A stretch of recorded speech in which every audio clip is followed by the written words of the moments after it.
Assalamu alaikum wa rahmatullahi wa barakatuh. Kisa cha Sheikh Juma na Kibaka Mitunduruni miaka ya 90. Miaka ya 90 katika mtaa wa Mitunduruni kulizuka tatizo kubwa lililo wavuruga wakazi: wizi wa balbu za nje ya nyumba.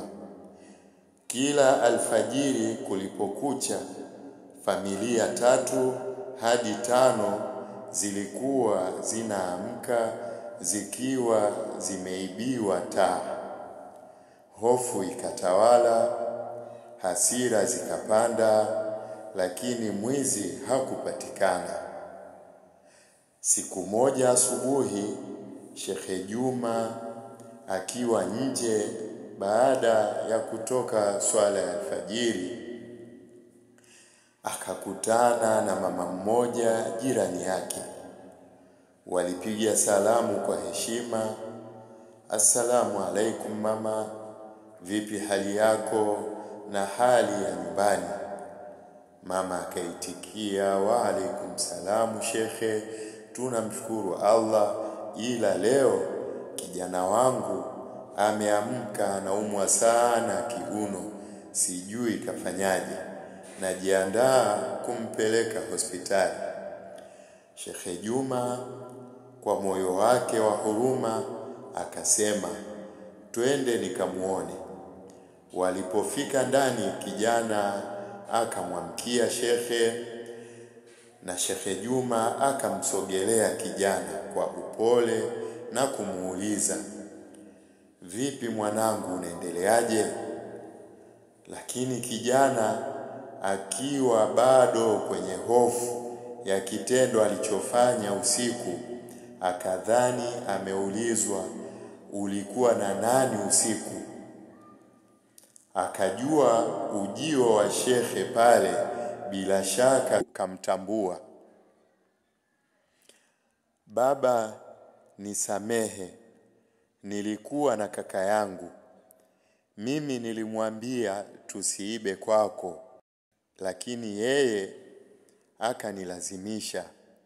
Akanipandisha mabegani kwake ili nitoe balbu, lakini ghafla nikatereza na kuanguka hadi chini, nikapigiza kiuno kwenye jiwe. Mama mzazi wa kijana akabaki ameduaa.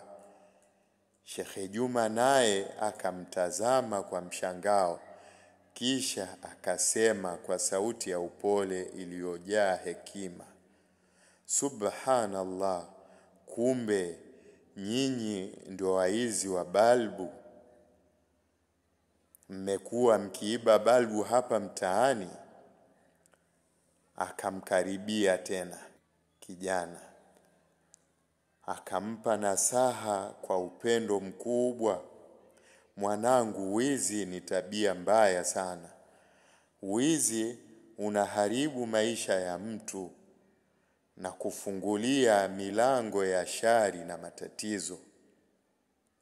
Ukianza leo kuiba balbu, kesho utaiba nguo, kesho kutwa utaingia kwenye maduka, mpaka siku moja utakutwa na mauti katika hali mbaya sana.